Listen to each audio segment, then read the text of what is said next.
Bien, muy buenas tardes. Es un ratito antes de la hora de clases. Hoy le explicaba ya al coordinador que no voy a poder estar como a mí me gusta, en realidad interactuando aunque sea virtualmente con ustedes, porque tengo un compromiso allí en la Universidad Católica de Córdoba, ahora a las 18 horas.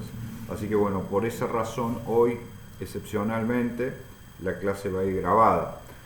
Eh, Hemos planteado la clase anterior algunos elementos que vamos a utilizar en el marco de esta segunda parte de la materia que tiene que ver con, digamos, el elemento político, sociohistórico del delito y en particular de las instituciones de control social, que son la policía, por supuesto, el servicio penitenciario, bueno, y ampliamente todo el sistema de seguridad que incluye, al menos incluía en Argentina, hoy no es así, precisamente esta desarticulación es un problema que tiene que resolver la democracia, pero antes había una articulación también con las Fuerzas Armadas, es decir, eso se ha cortado en la transición democrática. Ya vamos a hablar más adelante de eso. Pero por ahora lo que estamos haciendo es introducir algunos conceptos, algunas categorías que vienen más tanto de la sociología política como de la teoría política, y esa fue la razón por la cual hemos introducido dos nombres y dos obras y algunas categorías que tienen que ver con Thomas Hobbes y el libro del Leviatán, un clásico que recomiendo desde ya a todos leer. No es fácil de leer, son libros de 1700, así que encima traducidos, no es fácil, pero les aseguro que vale la pena. Lo digo después de muchos años de leer y releer, y lo tengo todavía ahí en la biblioteca a mano y lo sigo leyendo y sigo aprendiendo cosas de Hobbes. Lo mismo el caso del segundo tratado sobre el gobierno civil de John Locke, un clásico, muy leído en Estados Unidos, muy leído, eh, probablemente Hobbes más leído en Europa continental y Locke más leído en Inglaterra y en Estados Unidos, ¿no? Donde presente básicamente tres categorías que vamos a estar utilizando, cuando yo empiece a poner las van a ver funcionando, pero abstractamente son tiene que ver con la teoría del contractualismo como origen o base de la sociedad y del Estado, y los conceptos o categorías, mejor dicho, que utilizan estos autores, que seguimos utilizando hasta el día de hoy, son las de contrato social. Contrato social dentro de ese contrato distinguir el momento previo, anterior al contrato social, que es lo que se denomina estado de naturaleza, que es un estado prepolítico, preorganizacional, que, bueno, acá hay diferencias entre los autores, o sea, no es que todos dicen lo mismo. El más radical, el más extremo en eso es Thomas Hobbes, que elabora, inventa también, ¿no es cierto?, ¿por qué no decirlo así?, un estado de naturaleza que probablemente no existió nunca en ningún lugar, donde es una especie de guerra de todos contra todos, ¿no es cierto? Es decir, es una abstracción que le sirve teóricamente a Hobbes. No vamos a entrar en eso, cuál es la utilidad, pero digamos a él le sirve como para separar otro ámbito que es el ámbito político o civil, donde ya hay un contrato. Entonces, si no hay contrato, dice Hobbes, y en esto es verdad, es muy claro, dice hay estado de naturaleza. Mientras que cuando ya hay contrato hay estado civil, estado político. Insisto, no todos los autores piensan lo mismo. Locke piensa otra cosa. Por ejemplo, ese estado de naturaleza tan puro, digamos, donde no hay en absoluto ningún tipo de organización o de ley, salvo la fuerza, bueno, Hobbes lo sostiene, pero John Locke no. Él cree que hay algo allí. Ya voy a mostrar algunos ejemplos ahora de cuál es la importancia de este debate. Y en tercer lugar presenté una tercera categoría, que es la que vamos a desarrollar un poquito hoy. Vamos a empezar con esta cuestión del estado de excepción, el estado de emergencia en lenguaje jurídico argentino. Digo, porque estado de excepción es una categoría del derecho alemán. De hecho Carl Schmitt es un poco el que introduce el debate. Hoy lo toma Giorgio Agamben, digamos, tiene un librito fascinante sobre el estado de excepción, y es un debate de primer orden hoy entre los filósofos políticos, los sociólogos de la política y los teóricos de la política. La cuestión del estado de excepción, que básicamente es una suspensión del estado civil, es decir, del estado que dijimos del contrato social, una suspensión total o parcial. En el caso nuestro, para hablar en criollo, el estado de emergencia, estado de excepción, va a ser tratado como una historia del estado de excepción en Argentina, que tiene que ver con una historia de los golpes de Estado.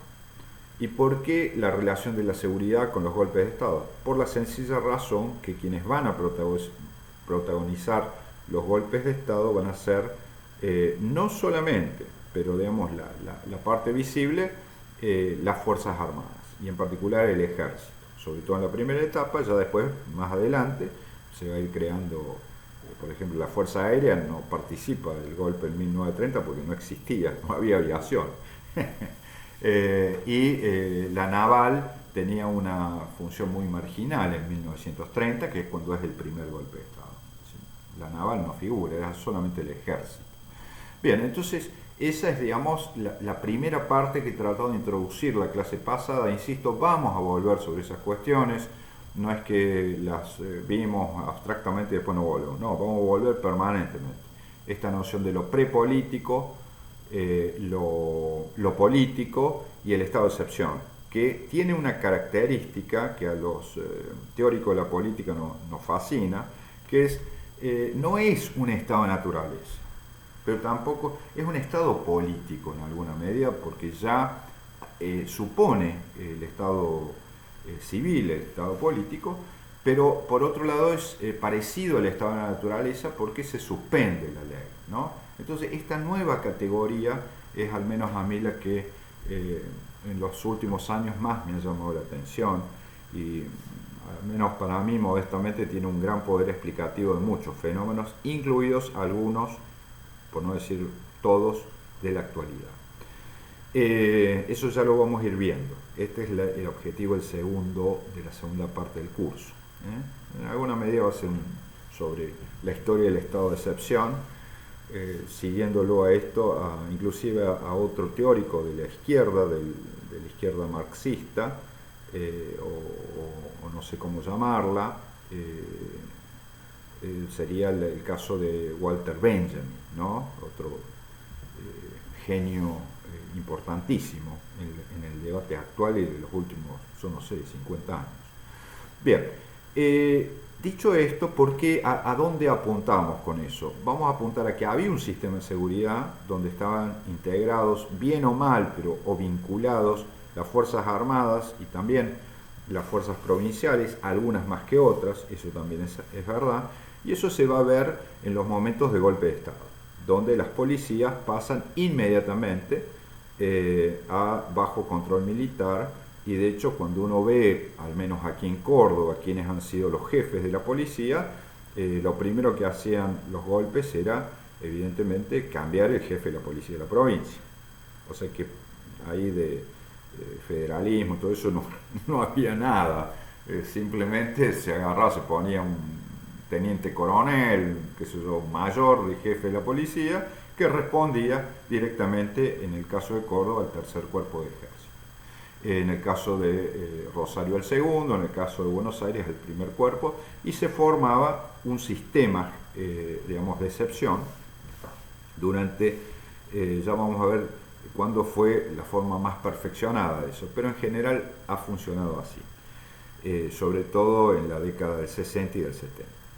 Ahora bien, esta idea del estado de excepción la vamos a ligar con otro elemento que tiene que ver con la sociología histórica y política, pero sobre todo con la sociología de las organizaciones, que es la cuestión de una cultura institucional, es decir, y de una militarización cada vez mayor de las policías, ¿sí? Que este es el punto que a mí me interesa ver, o siempre me ha interesado ir rastreando. Por un lado, ya dijimos, le voy a dedicar una clase, no va a ser la semana que viene, sino la otra, donde vamos a exponer un trabajo de un estimadísimo profesor de la Universidad de Buenos Aires, que es el profesor Ugarte, también profesor del Instituto de la Policía Federal Argentina, donde vamos a ver que hay policías cuya organización tiene un modelo francés, es decir, vienen del Estado hacia abajo, por decirlo de una manera, y otro modelo que él contrasta muy bien, más allá de que hoy haya una convergencia entre ambos tipos ideales, digamos, no sé si son tan reales, pero como categorías nos sirven, de una policía comunitaria, es decir, de vecinal, que va hacia arriba, que sería el caso de la policía anglosajona. De allí que nosotros no entendamos muchas de las cosas que pasan allá, como por ejemplo que en Estados Unidos un sheriff, un sheriff, que es un jefe policial, sea elegido por el condado, y el condado es el departamento. Yo creo que en Salta es igual que acá, está la provincia, y la provincia está dividida en departamentos. Entonces, imagínense ustedes que en Salta hubiese en cada departamento de la provincia una elección para elegir al jefe policial. Y ahí ya decimos, che, esto es muy distinto. Bueno, vamos a entrar en eso porque es muy relevante para nosotros. Vamos a entrar de a poquito igual, porque son muchos elementos que hay que ir asimilando. Por ahora me conformo con que introducirlos en las categorías de estado de naturaleza, estado civil o político y estado de excepción, ¿sí? Todo eso lo vamos a tratar, que va a ser la última parte, vamos a ver si llegamos hoy, si no vamos a necesitar la clase que viene también, para explicar un poco doctrina de seguridad nacional. Eso yo creo que la clase que viene va a ser también dedicada a este tema, como vinculándola con una cultura institucional de las instituciones de control social y con un proceso paulatino, de mayor militarización, que dura hasta la transición democrática. Y de allí que, en parte, al menos lo que yo interpreto, es que parte del problema de identidad institucional de las fuerzas de seguridad es que se ha abandonado en gran medida el paradigma militar, pero no ha sido reemplazado por otro, ¿sí?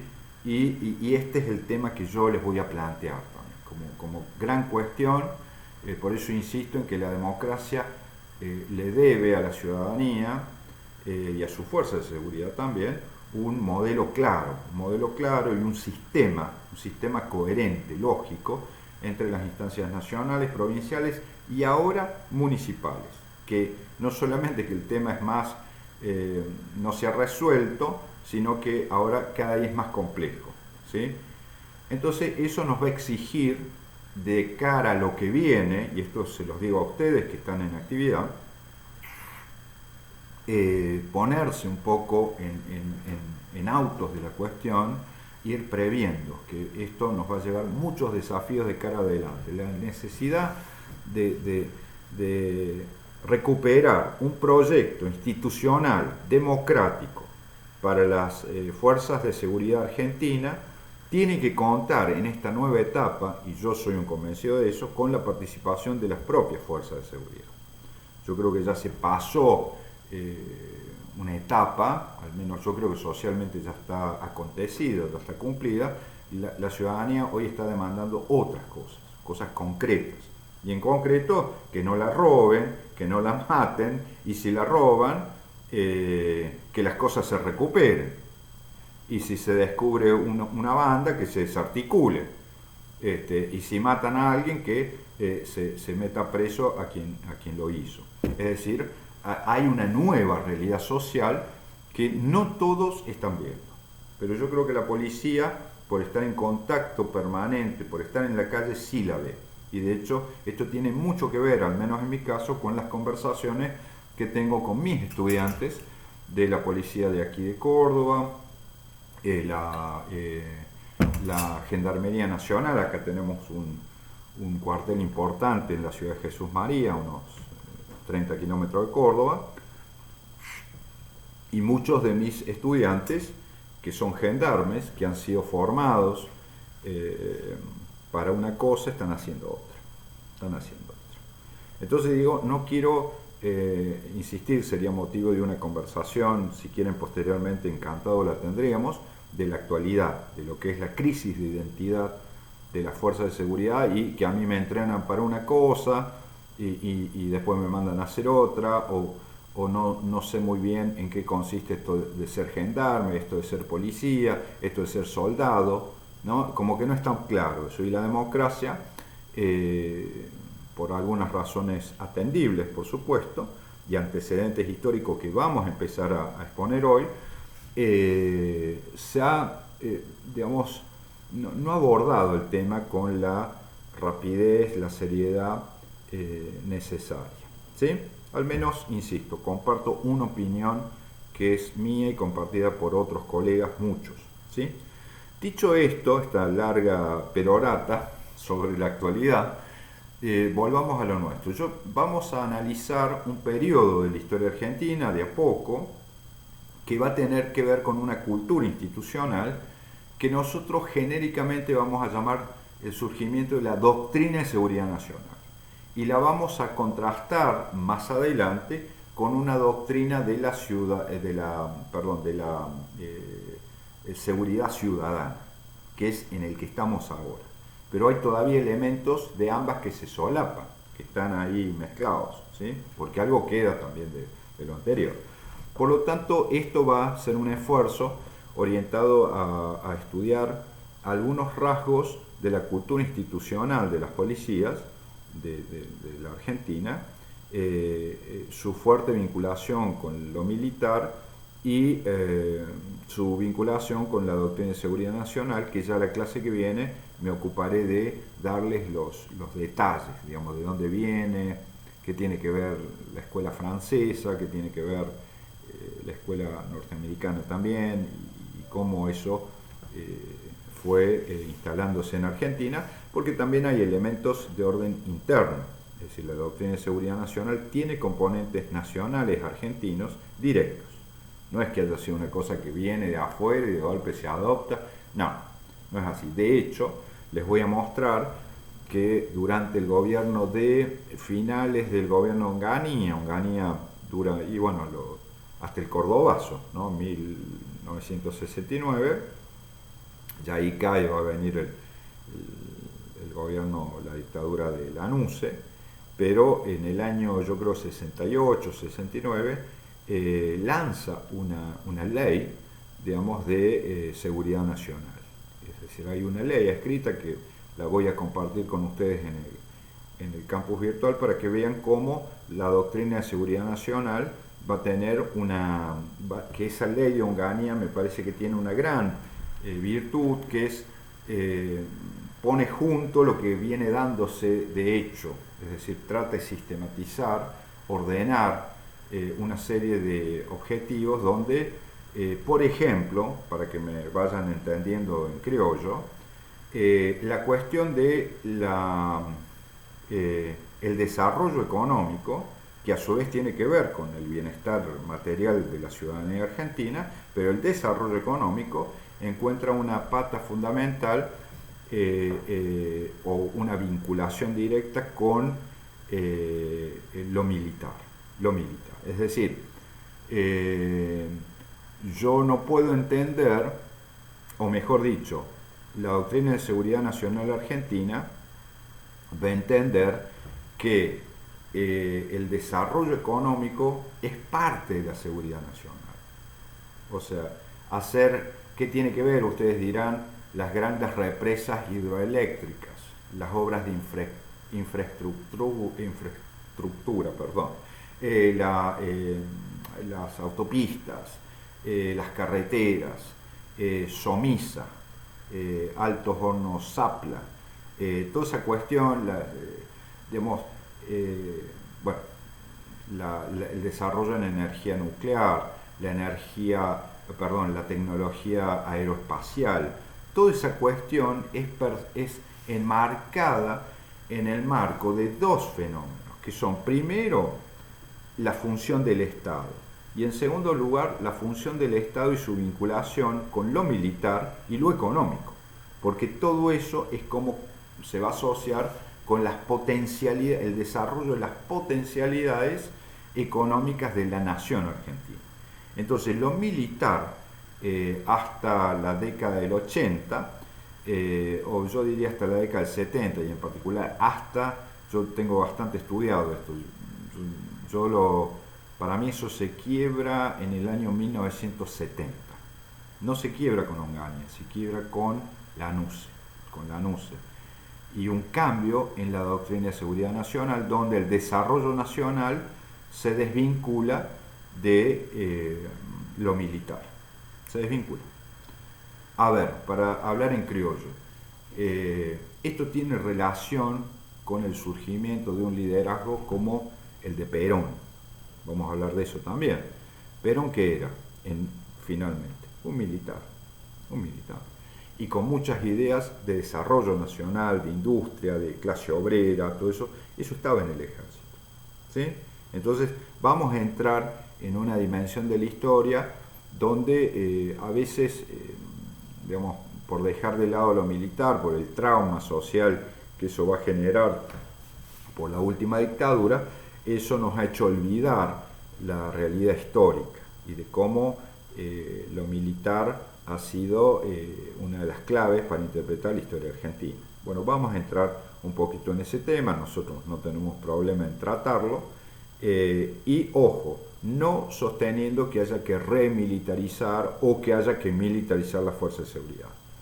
Yo creo que eso es un error, no va. Sí, lo que creemos es que la democracia le debe a la ciudadanía y a sus fuerzas de seguridad un ordenamiento civil y democrático coherente, consistente, que no se está dando en todos los casos. Quizás haya alguno, provincial probablemente, donde puede haber una línea más clara, pero en otros lugares no.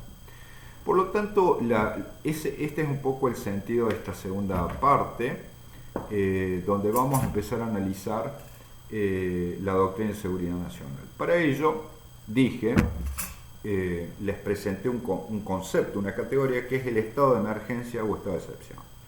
Es decir, es cuando frente a una situación que se considera traumática, peligrosa,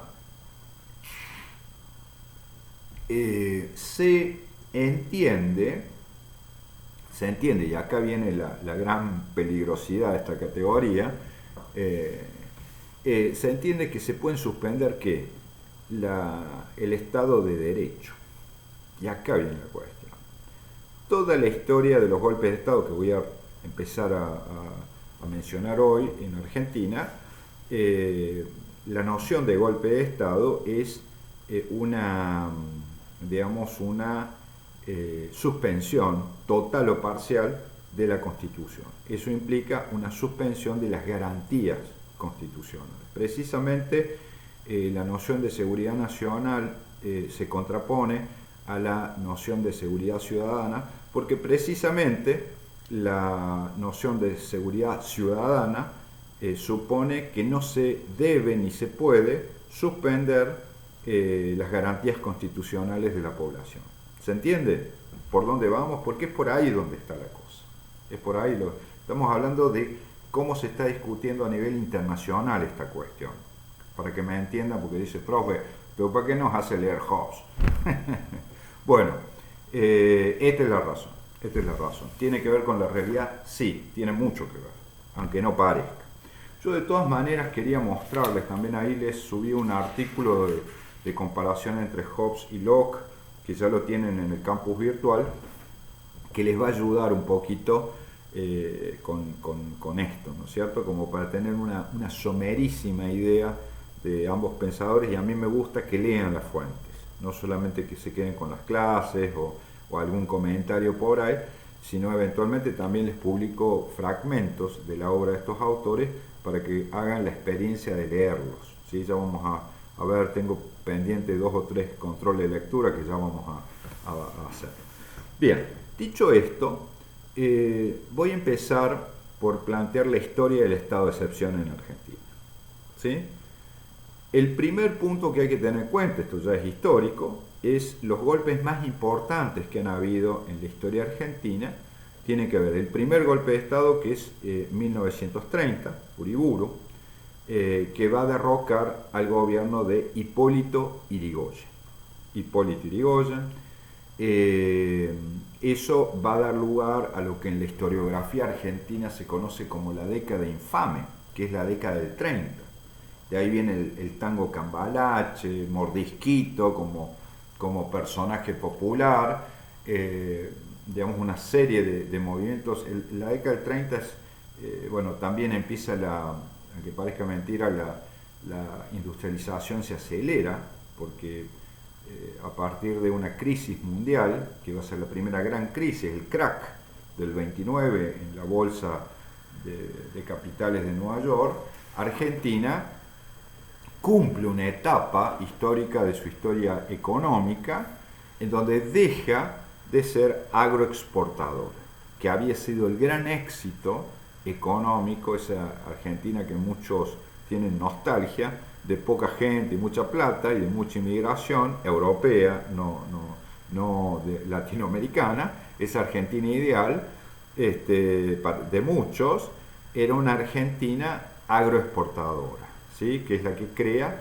en el siglo XIX la generación del 80, que es quien en definitiva logra consolidar y soldar un programa, un proyecto de país. Probablemente la única que tuvo esa oportunidad histórica, por eso estamos hablando todavía hoy de Julio Argentino Roca, de Alberdi, de Sarmiento y todo eso, que son los que conforman, le dan forma a lo que hoy es la República Argentina. No vamos a hacer una clase del siglo XIX, pero recomiendo que tengan muy en cuenta esa generación. El elemento económico de la generación del 80 va a ser la exportación de carne en primer lugar y de cereales en segundo lugar. Esa Argentina se muere porque ya nadie nos compra. Ese es el problema que va a tener Yrigoyen en el 29 con el crack de la bolsa de Nueva York, donde todas las economías nacionales se contraen y se nacionaliza todo.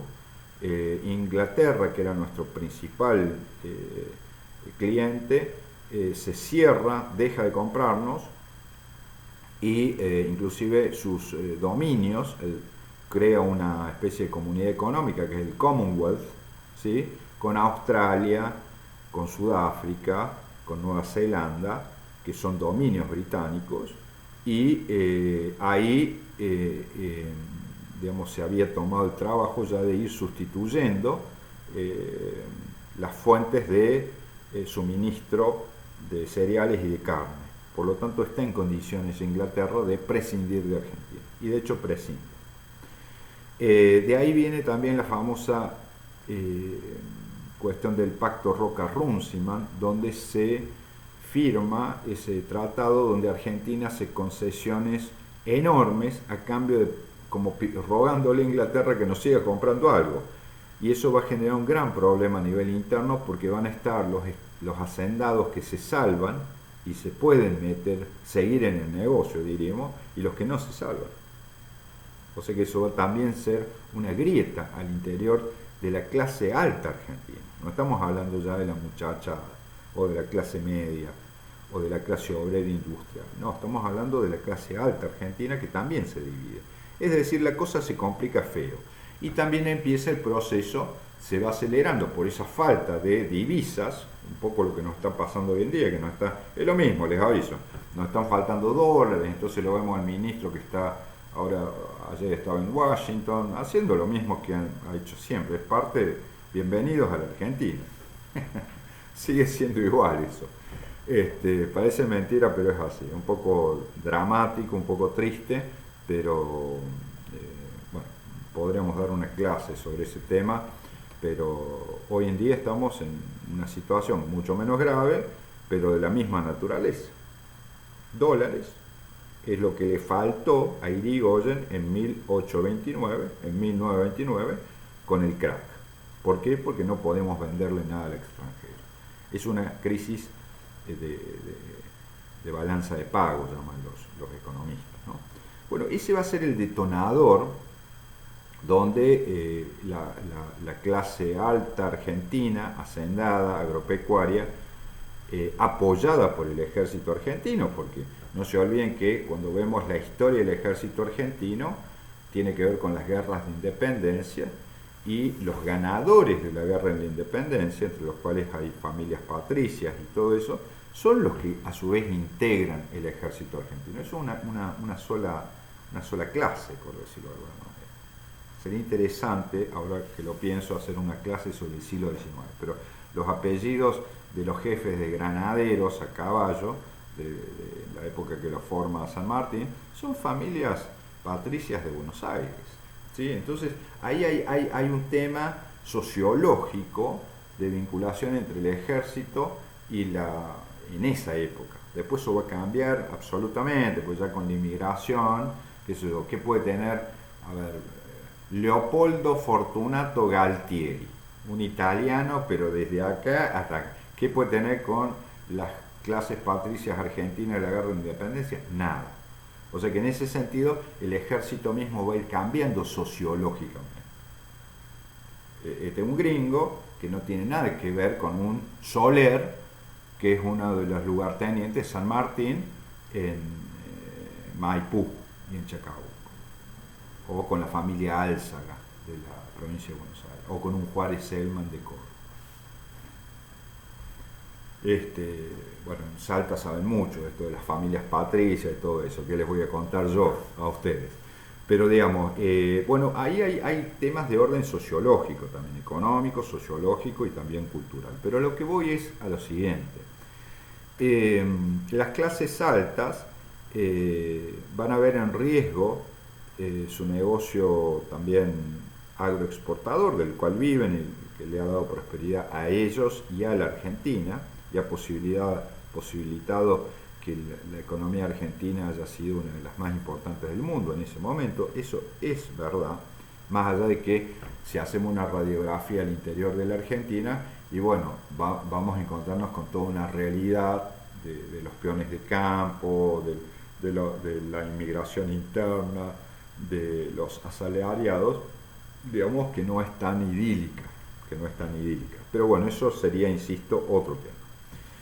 Ese momento es el primer golpe de Estado, que nosotros no nos vamos a detener tanto porque habría que hacer una historia de cada uno de ellos. Lo que quiero dar ahora es una sinopsis de los golpes más importantes, como yo lo llamo historia del estado de excepción, y ver algunas de sus causas, que esto es lo que en realidad me interesa. Esa década infame va a terminar, y acá es una paradoja también, que Tulio Alperín Dongui, que tiene dos libros, tiene varios libros, tiene dos libros geniales sobre ese periodo, que es ¿quién termina con la década infame en la historia argentina? La termina el mismo ejército. Es decir, no hay una revolución ni obrera, ni de las clases medias, como había sido el radicalismo, sino que es el golpe de Estado de 1943, donde va a aparecer, por supuesto, está Farrell a la cabeza. Está la cuestión estamos en 1943, ubíquense a nivel mundial que estamos a la mitad de la Segunda Guerra Mundial, donde se va a reordenar todo el mundo hasta el día de hoy, porque el orden actual es el orden posterior a de posguerra. Ahí los ganadores fueron los norteamericanos, los ingleses, los franceses por un lado y los rusos por el otro. Esos fueron los dueños absolutos del mundo y siguen siéndolo en alguna medida, son los que van a marcar la pauta y la regla. Fondo Monetario Internacional, Bretton Woods, la emergencia del dólar. Luego eso va a ir variando, ¿no? Inglaterra va cayendo, Estados Unidos va subiendo, la Unión Soviética se vuelve, ya era comunista, entonces se va a dar la Guerra Fría, pero la cuestión que a nosotros nos interesa es que la Segunda Guerra Mundial va a reordenar todo el escenario mundial, ¿sí? Todo, incluidos nosotros. En ese contexto se da el golpe de Perón, inclusive Perón-Farrell, ¿no? El golpe del 43, y el golpe del 43 había un grupo que era el que ideológicamente diseña el golpe de Estado, que es el GO, el Grupo de Oficiales Unidos, si mal no recuerdo el nombre, que se les decía que tenían orientación nacionalista. Eran el ala nacionalista del ejército y la otra ala, es decir, ahí hay una división al interior del ejército, y la otra ala era el ala conservadora liberal conservadora, que era la tradicional. Entonces Perón, Farrell, vienen a representar, es el tema de los azules y los colorados, al interior del ejército argentino, que después se van a agarrar a los tiros, porque no era solamente ideológico, después se van a, para que vean cómo era el tema. Pero hay una disputa interna al interior del ejército que se resuelve transitoriamente con un golpe interno, digamos, del Grupo Oficiales Unidos, que supuestamente eran pro-eje. Pro-eje era ser pro-alemán, pro-italiano, y bueno, eso no me voy a meter en eso porque es un tema fascinante, pero nos llevaría también a otro lado. Pero básicamente hay que tener en cuenta que la formación hasta la Segunda Guerra Mundial del ejército argentino, así como las policías tienen una impronta francesa muy fuerte, el ejército argentino tiene una impronta prusiana es alemán.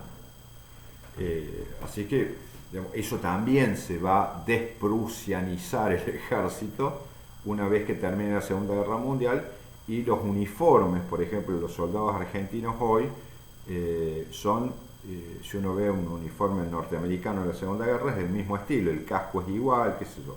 Ahora, antes de la Segunda Guerra Mundial, vayan a ver un desfile militar del ejército argentino y van a decir, che, pero estos son alemanes. ¿Por qué? Bueno, algo pasó en medio. Bueno, la Segunda Guerra Mundial. Eso pasó. Bueno, al medio se mete el golpe del 43. Y allí empieza otro proceso que va, esa parte se da por cerrada la década infame, que es el predominio de las clases agropecuarias, del ejército liberal conservador en la política argentina, y empieza una nueva era que va a ser lo que Alperín Dongui llama la Argentina peronista.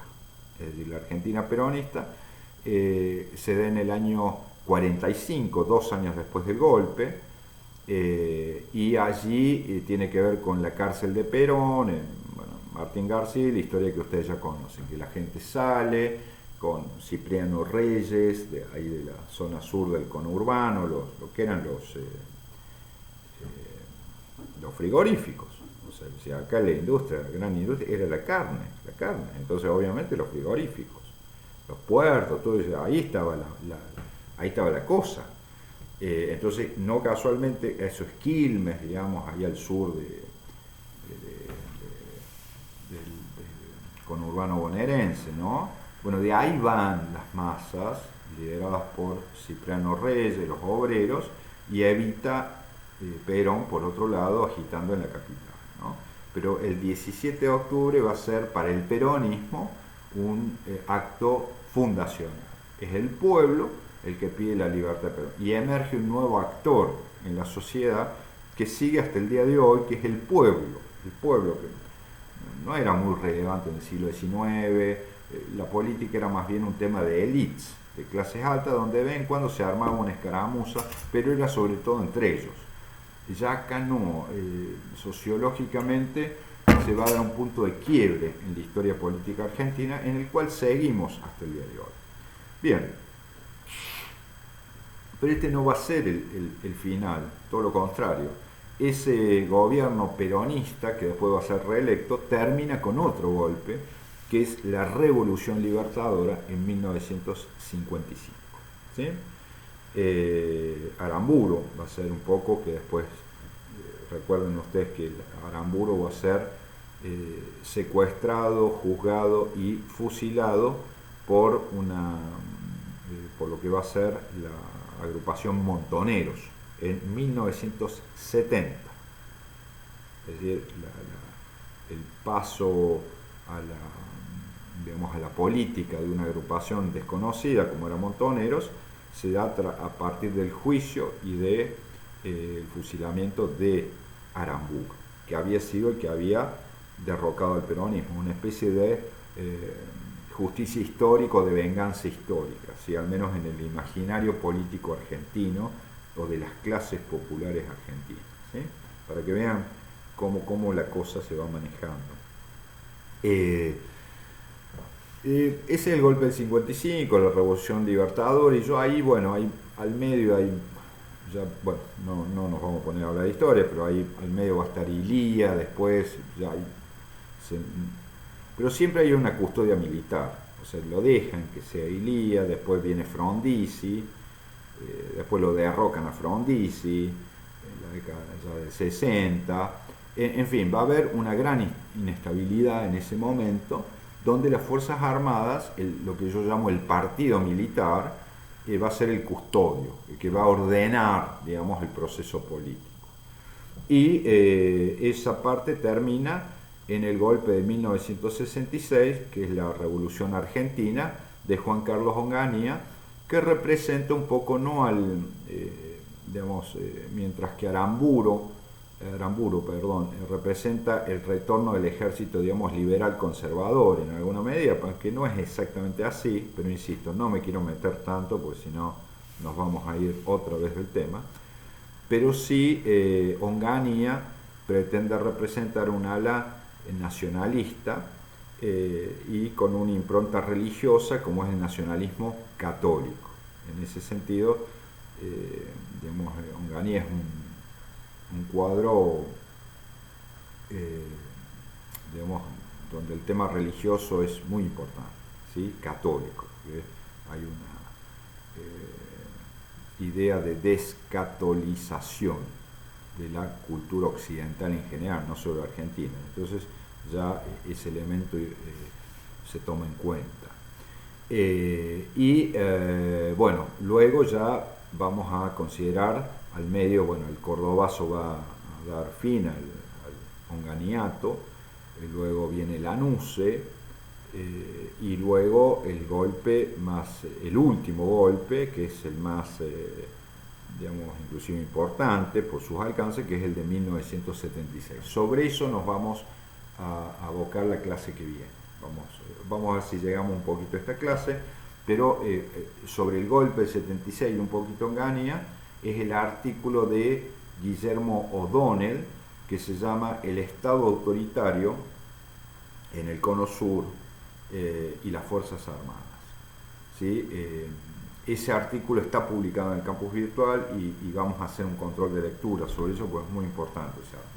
Escrito creo que en el año 1982, después de la dictadura.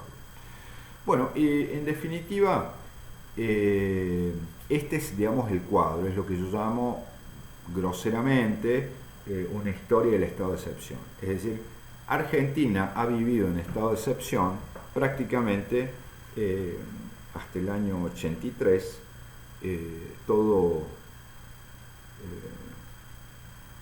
a ver, calculemos, son 50 años en estado de excepción.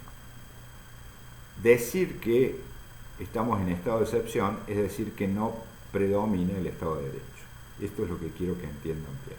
De allí que, no casualmente, el expresidente Alfonsín va a hablar de la democracia, pero no solo de la democracia, sino de recuperar el Estado de Derecho, que es el predominio de la ley, no de la violencia, no del Estado de naturaleza o del Estado de excepción.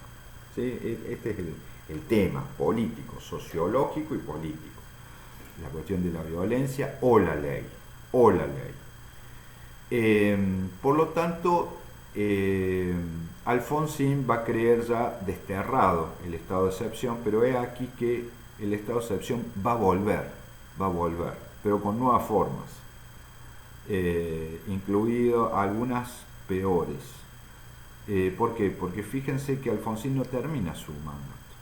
Alfonsín es no derrocado, pero no lo voltea un golpe militar, sino una crisis económica, lo que algunos historiadores, colegas y algunos amigos nuestros llaman un golpe de mercado. Es decir, hoy en día en los diarios, quien entiende un poquito de esto va a ver que hay corridas económicas, aumenta el dólar, eso, demandas de devaluación. Bueno, eso perjudica a mucha gente y beneficia a otros. Digo, para los que son más ingenuos y creen que esto viene de Dios o de la naturaleza, bueno, no viene ni de la naturaleza ni de Dios, ¿no? Pobre naturaleza y pobre Dios. No, viene de sectores que presionan para eso. Y sobre todo cuando del otro lado están medio debiluchos o están medios, aprovechan, generan, por ejemplo, una devaluación y ahí ganan algunos y pierden el resto, ¿sí? Pero, insisto, es otro tema que no vamos a entrar ahí. Sí me interesa que ahí va a venir una renuncia del presidente Alfonsín, va a adelantar su gobierno, la entrega de gobierno se va a ir con la hiperinflación, que es un fenómeno de naturaleza económica y política, es decir, es un desgobierno, y ahí va a venir la presidencia de Menem. En el caso de Menem va a venir un plan de convertibilidad, de una especie de, no es una dolarización tampoco, pero sí un respaldo de dólares de la base monetaria, donde el estado de excepción se va a manifestar de otra manera. ¿Qué es el estado de excepción como lo estoy diciendo? Es decir, es no respetar la Constitución de una u otra manera. Una cosa puede ser sacando los tiros al presidente, otra puede ser cerrando el Congreso, u otra puede ser no respetando la ley. Por ejemplo, cuando uno analiza en la década del 90 los decretos de necesidad de urgencia, yo tengo un cuadro hecho sobre ese tema, si les interesa después se los muestro, la cantidad de decretos de necesidad y urgencia de Menem es récord. Gobernar por decreto de necesidad y de urgencia, cuando la Constitución dice, por ejemplo, que hay que consultar con el Congreso Nacional, y yo digo, no, yo no consulto nada, yo lo hago, ¿por qué? Porque estoy en un estado de emergencia. Esto es lo que quiero que me entiendan. Este es el estado de emergencia. Cuando yo digo, no, debo aprobar el presupuesto nacional en el Congreso Nacional, que se discuta, y el Congreso Nacional a su vez se compone de muchas fuerzas y es producto de las elecciones, ¿sí? Bueno, ahí se debe acordar, se debe aprobar y listo. Ahora, cuando lo resuelve el Poder Ejecutivo en nombre de la emergencia, porque Alfonsín se va en emergencia, en hiperinflación, cuando asume Menem, está en emergencia. ¿Y qué es lo que va a hacer Menem? Y evidentemente va a decir, bueno, el poder lo tengo yo. ¿Qué vamos a andar debatiendo, hablando macana en el Congreso, si no hay tiempo? No, esto lo resuelvo yo. Decreto de necesidad de urgencia, intervención de este ente, venta del ferrocarril, todo, nada respetando estrictamente la Constitución o la ley. ¿Se va entendiendo esto? Es decir, no se respete el Estado de civil, de derecho, sino que más bien el derecho pasa a ser, como en la época de los militares, un problema, un obstáculo, es algo que como que no nos permite resolver las cosas. Esta es la mentalidad del estado de excepción, que según Giorgio Agamben es una mentalidad que ya se ha instalado. No voy a comentar la tesis de Agamben, pero él considera que hoy es la mentalidad vigente, aún hoy, es decir, un estado de excepción casi permanente. Entonces, la década del 90 va a tener otra forma el estado de excepción. Después vamos a venir, se va Menem, viene de la Rúa, saben cómo termina de la Rúa, el presidente de la Rúa se termina yendo, escapa en un helicóptero de la Casa Rosada, y viene el presidente Duhalde, que es no elegido por votos, sino por una asamblea legislativa, y luego viene el presidente Kirchner, Pero tanto Duhalde como Kirchner también van a asumir en que en el contexto de estado de excepción o estado de emergencia, porque era el colapso del 2001. Recuerden, los que lo vivieron y los que son más jóvenes, estudienlo, véanlo, lo que era hace 20 años, pero se llegó a hablar hasta de la riesgo de disolución de la Argentina. Si eso no es estado de excepción, no sé qué es el estado de excepción. Y eso va a determinar, como les comentaba la clase pasada, que, por ejemplo, no solamente Kirchner también tiene un récord de decretos de necesidad de urgencia, las cosas que debían tratarse en el Congreso Nacional las decide directamente el presidente, sino que la ley, por ejemplo, de emergencia económica, dura hasta el día de hoy. Creo que la suspendió Macri por 2 años, que Macri hoy debe estar diciendo que fue un error, la suspendió durante 2 años, después Alberto Fernández, ni bien asume, con el tema del fondo y de la deuda, vuelve a la crisis de emergencia económica. Eso es un estado de excepción porque las cosas, es decir, yo por ejemplo, si el Congreso me aprueba que puedo gastar tanto para pagar la deuda, qué sé yo, 1.000 millones, y yo después considero que necesito 2.000 millones, no tengo, lo normal sería no, pregúntele al Congreso, que le aprueben, se debata, y después usted gaste la plata. Si yo asumo facultades extraordinarias mediante la ley de emergencia económica, yo puedo decidir, sin ir al Congreso, eso y muchas otras cosas más. Habría que ponerse a hablar de la ley que permite al presidente, que en condiciones normales de Estado de Derecho no le permitiría. Siempre el argumento es el mismo, estado de emergencia. Siempre estamos al borde de la extinción. Es un tema siempre de vida o muerte.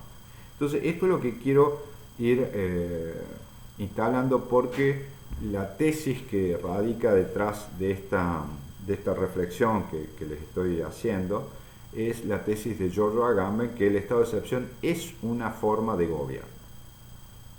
Este va a ser un poco el tema. Es decir, así se gobiernan las sociedades aún en la actualidad, cuando hay que hacer reformas, qué sé yo.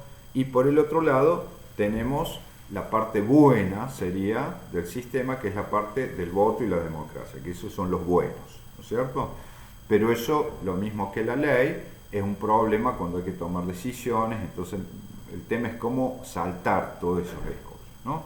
Bien, ya vamos a ir desarrollando esta idea que a mí me parece demasiado importante, sobre todo para nuestras, si queremos, fuerzas de seguridad democráticas y alineadas con la Constitución y el derecho.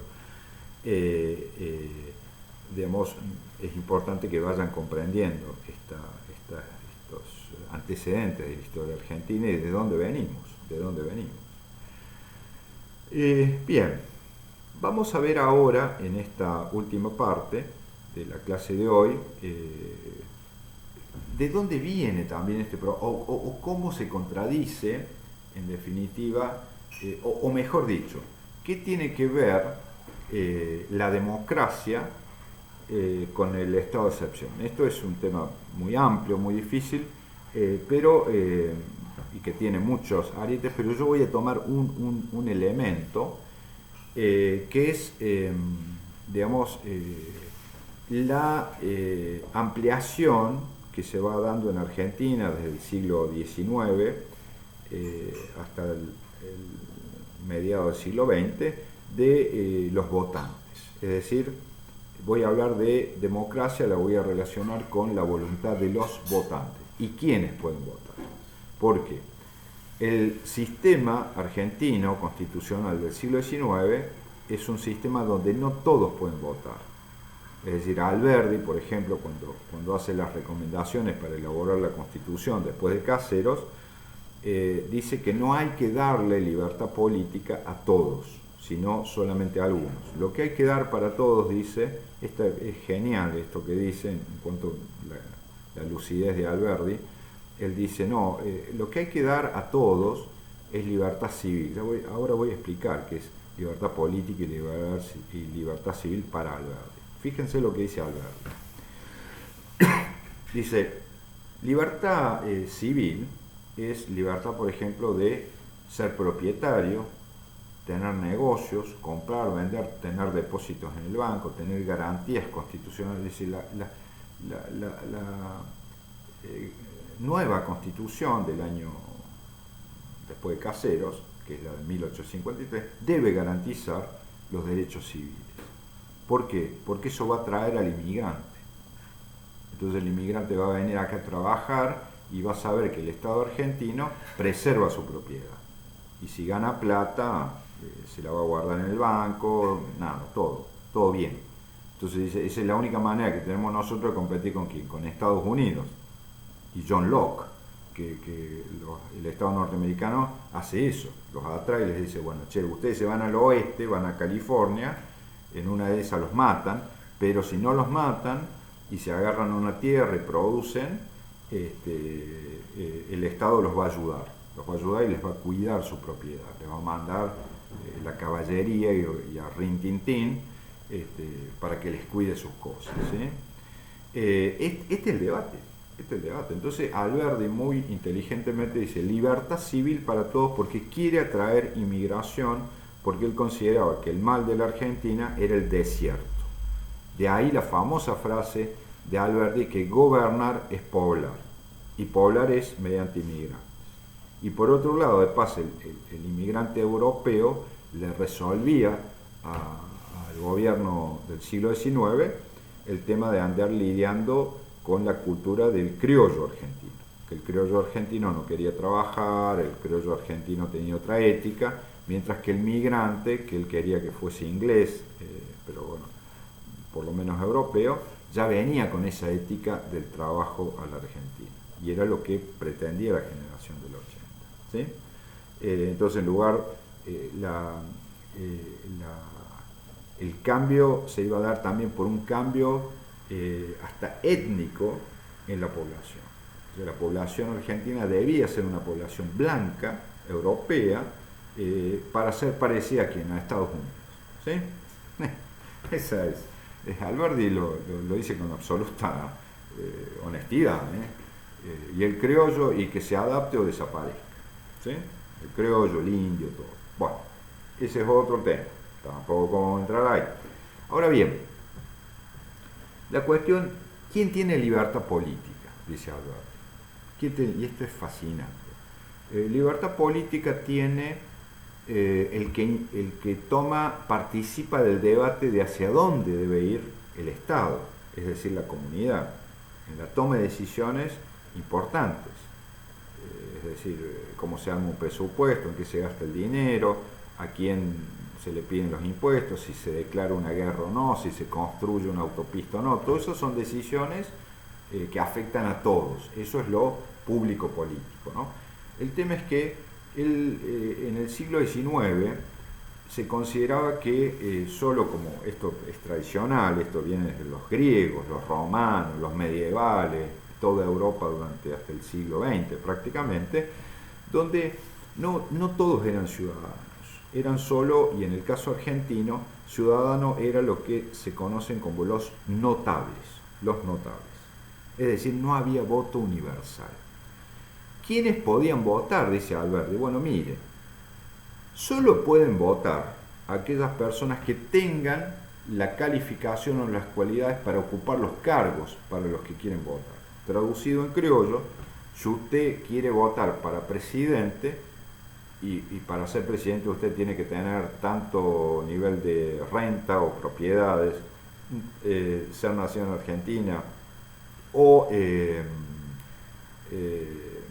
tener educación, ¿no es cierto?, no sé, secundaria, digamos, para hablar del siglo XIX, tiene que saber leer y escribir, tener rentas, y ser nacido en Argentina, y usted cumple con esos requisitos, usted puede votar para presidente. Ahora, si usted no sabe leer y escribir, no cumple con el requisito, por lo tanto no puede. Esto es lo que se llama, ha sido el sistema oligárquico argentino. Es lo que genéricamente en el siglo XX se llamó la oligarquía, que para otros sería una aristocracia, pero bueno, no, técnicamente tampoco es una aristocracia. Yo creo que es yo le llamo, a mí me gusta la palabra, tampoco me gusta la oligarquía necesariamente, porque al final procede como oligarquía, pero en el siglo XIX yo creo que no se comporta como una oligarquía, se comporta como un patriciado. Yo creo que es al menos la que a mí me gusta, pero el patriciado excluye a la gran masa de la población argentina el derecho al voto. Esta es la verdad. Y cuando Alberdi escribe esto, dice ¿por qué no habilitar el derecho de voto a todos? Y esta es una genialidad de Alberdi, pero que transparenta de manera brillantísima los argumentos que sigue usando hoy, al menos los sectores conservadores de la política argentina, que es el siguiente. Dice, mire, cuando el pueblo argentino, refiriéndose a las clases bajas y refiriéndose al periodo de Juan Manuel de Rosas, en la década de 1800, bueno, década del 20, ¿no? 30, década del 30, cuando Rosas, gobernador de Buenos Aires, se hace cargo de la Confederación, a pedido de la legislatura de Buenos Aires, ¿no? Que fue una época muy brava,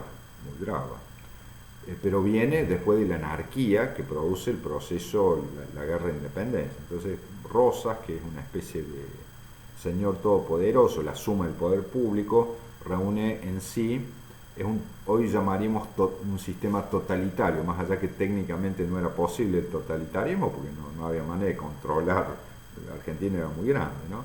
Pero en sí reúne el poder ejecutivo, hacía las leyes y juzgaba. O sea, los tres poderes estaban en una sola persona.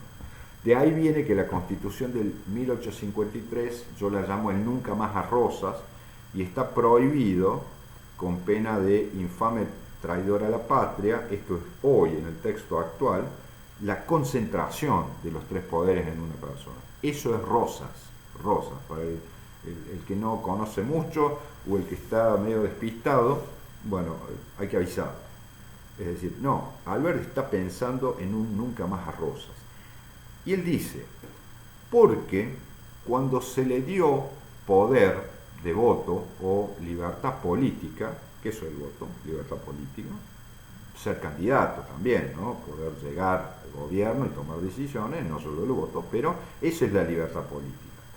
Cuando se le dio libertad política al pueblo, y él dice no solo en Argentina, sino en todo el mundo, y esto es muy interesante como argumento, dice, cuando se le dio libertad política al pueblo, el pueblo siempre creó tiranos. Repito, cuando el pueblo tuvo libertad política, es decir, voto, pudo elegir a sus jefes, siempre terminó eligiendo tiranos. O sea, el gauchaje, la clase baja de la provincia de Buenos Aires, que apoyaba tan fervientemente a Rosas, tan fervientemente, a punto de matar o morir por Rosas, digamos, que va a ser el origen del revisionismo histórico argentino y de lo que hoy conocemos como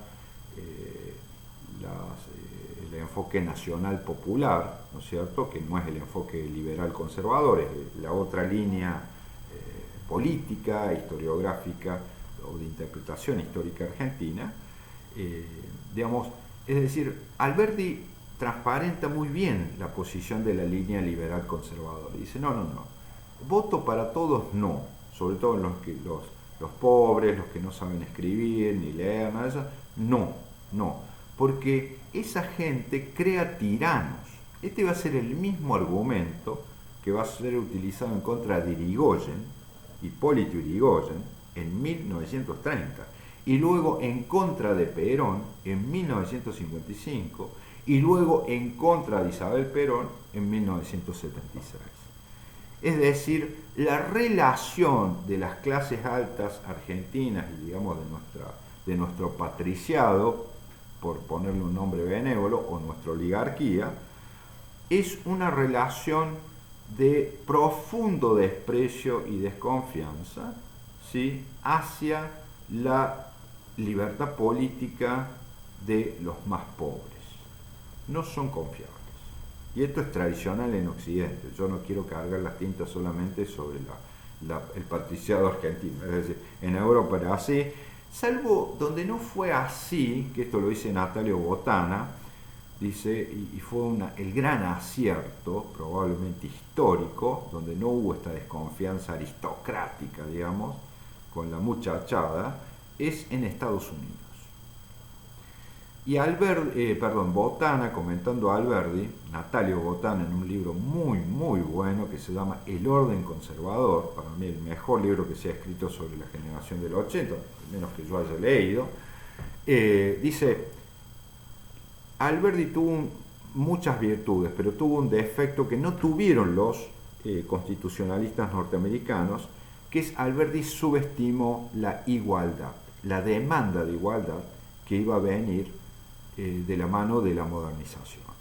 En cambio, el constitucionalista, el legislador norteamericano, fue mucho más, en ese sentido estuvo más acertado. Es decir, no subestimó que la igualdad o la demanda de igualdad iba a ir creciendo. Quizás los legisladores argentinos pensaron que eso iba a tener un techo que no tuvo. Y de hecho, la cuestión de la igualdad o de la justicia social, digamos hoy, va a ser el gran eje dominante de todo el siglo XX, o va a ser el eje dominante de los movimientos revolucionarios como la Unión Soviética, como China, como Cuba y dale que va. Entonces, la subestimación en el siglo XIX de la cuestión de la igualdad nos va a costar carísimo, porque esa ingeniería institucional que se construye en contra de Rosas, genera una república, que ya no es la monarquía del virreinato, ¿sí? Cuando era virreinato, Salta, Córdoba eran parte de una monarquía, ¿sí? En la época española. Eso pasa a ser república. Ahora, esa república es una república de notables, donde no todos tienen derecho al voto. Acá estriba la clave, una de las claves del fenómeno del proceso argentino. Y esta cuestión que dije de Alberdi me parece clave para entender la mentalidad de la época y la mentalidad de las clases altas argentinas y su relación con la democracia. ¿Cómo yo le voy a creer que una persona que no sabe leer ni escribir, o qué sé yo, o un Colla en el norte, o un Mapuche en el sur, va a venir acá a opinar sobre los problemas de política exterior argentina, si no sabe nada? ¿Se entiende cuál es el problema? ¿Se entiende? Bueno, y ahí va a venir el tema. Che, dice, bueno, pero se supone que una república somos todos iguales, y ahí va a venir la tensión, ¿sí? No es casual que todos, eso, bueno, va a llevar a la modificación de la ley. Primero la Revolución del Parque en 1890, que es el primer movimiento político fuerte en contra de la clase oligárquica argentina, donde surge la Unión Cívica Radical. El radicalismo surge en 1890 de la Revolución del Parque, y después, bueno, culmina obligando al régimen conservador a la ley Sáenz Peña, que es la ley de voto universal. Voto universal que, ojo, todavía no incluía a las mujeres, era solamente los varones, y con padrones donde no aparecíamos todos. Entonces uno agarraba el padrón y decía, che, ¿dónde está Méndez? Bueno, Méndez no está, no sé. Entonces uno iba a las elecciones y era un escándalo, porque yo no figuraba, otro no figuraba, no había nadie en el padrón. Entonces los que iban y los que estaban ahí votaban y ganaba el caudillo, ganaba quien tenía que ganar. Entonces, la ley Sáenz Peña, 1912, finales del régimen conservador, después hay pegadito a la Argentina de 1910, la Argentina del Centenario, tan famosa, va a, marcar un hito, porque ya se amplía la libertad política a todos los hombres argentinos. Recién en 1946, 47, 46 creo que es, se le da el voto a la mujer. Y ahí ya sí votan todos los mayores de edad. Todos los mayores de edad. De hecho, gran parte del éxito electoral del peronismo ser es haberle dado voto al 50% de la población. No hay que ser muy inteligente para darse cuenta de eso. Entonces ahí viene, digamos, esta contradicción, que es un poco la que estoy poniendo a consideración de ustedes, que es, fíjense que todos los gobiernos surgidos a partir de la ley Sáenz-Peña, 1912, voto universal, de ahí en más empieza a votar mucha gente. Y ahí era lo que quería la Unión Cívica Radical, que eran los que estaban excluidos del sistema político. Eran hijos de inmigrantes, comerciantes prósperos, pero que no tenían voto, porque la oligarquía, como decía Irigoyen, no les permitía votar, ¿sí? Por lo tanto, con el voto de toda esa gente, que es habilitado por un patricio como Sáenz-Peña, digamos, empieza, es decir, los movimientos radicales, la Unión Cívica Radical o populares, o llámenle como quieran, se vuelven imbatibles en las elecciones. Este es el problema que tiene la clase alta argentina. Es decir, van a la cancha y pierden 5-0. O sea, van a una elección y nunca tienen candidatos o propuestas lo suficientemente atractivas para que la base electoral los apoye. Este es el tema. Y esto, tan es así esto, que es tan poco competitiva la clase alta argentina, que o bien termina, en el caso, década de 90, convenciendo a un líder popular como Carlos Saúl Menem, digamos, que viene con el voto peronista y que después da un giro, diríamos conservador, pero que no es un conservador en sí, sino que es un peronista convencido por los conservadores, ¿sí? Recién el primer caso que yo veo de un conservador que haya dado un paso al frente, que hay que ver si era tan conservador, pero por lo menos él decía que sí, que es él mismo, sin recurrir al peronismo, que esto es histórico porque es la primera vez que pasa en la historia argentina, es Macri. Macri es el primer conservador, digamos, insisto, no es el conservador patricio del siglo XIX o de la primera década del siglo XX. O sea, Macri es hijo ya de inmigrantes, no tiene el ADN patricio.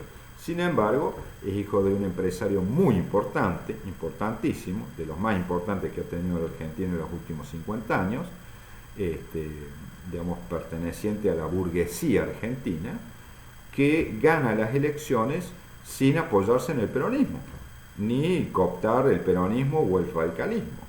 Entonces, me parece que es el valor sustantivo de Mauricio Macri. Es la primera vez que los conservadores o la burguesía, o llámenle como quieran, llegan solitos y ganan solitos. Y no solo eso, y está bien lo que pensaban algunos asesores de Macri, dice, tu mérito va a ser que termines el gobierno. Porque el otro tema con los gobiernos conservadores era que llegaban por golpe de Estado y si no, los terminaban echando porque se les caía el gobierno, ¿sí? Así que el hecho de haber llegado, haber aguantado 4 años y haberse vuelto, es ya toda una base de sustentación de un movimiento político novedoso, al menos en la historia argentina, muy novedoso. Bien, ya para cerrar la clase de hoy, porque ya estamos justo en tiempo y yo ya me tengo que cambiar e irme, digamos que todos los gobiernos surgidos que ganaron por el voto popular van a ser todos, sin excepción, derrocados por golpes militares. Todos los gobiernos surgidos de la ley Sáenz-Peña, es decir, de la universalización de la libertad política o del voto, todos esos gobiernos, Irigoyen el primero, surgido del voto, va a terminar echado del gobierno. ¿Por qué? Por un golpe militar. Lo mismo le va a pasar a Perón, ¿sí? Lo mismo le va a pasar a Ilía, lo mismo le va a pasar que ya Ilía y Frondizi, ojo, porque ya no hay un ejercicio pleno del voto porque el peronismo está proscripto. Entonces ya ahí se vuelve a restringir el voto. ¿Se entiende? Es decir, yo estoy presentando rápidamente una de las claves de lectura sociológico-política de la historia argentina, que es simplemente ver qué gobiernos vienen, qué suerte han corrido los gobiernos elegidos por voto, y cómo el estado de excepción y el estado de emergencia ha ido de la mano del partido militar, ¿no es cierto? Esta ha sido la dialéctica de 50 años de historia en la historia argentina, hasta 1983, donde va a empezar otra, digamos, va a haber un quiebre. Así que bueno, me parece que suficiente por hoy. La clase que viene vamos a ver doctrina en seguridad nacional, y les pido por favor que vayan leyendo el estado autoritario en el Cono Sur y las Fuerzas Armadas. Creo que el nombre es al revés, las Fuerzas Armadas y el estado autoritario en el Cono Sur. Así que bueno, les agradezco mucho y espero verlos, bueno, ya la semana que viene.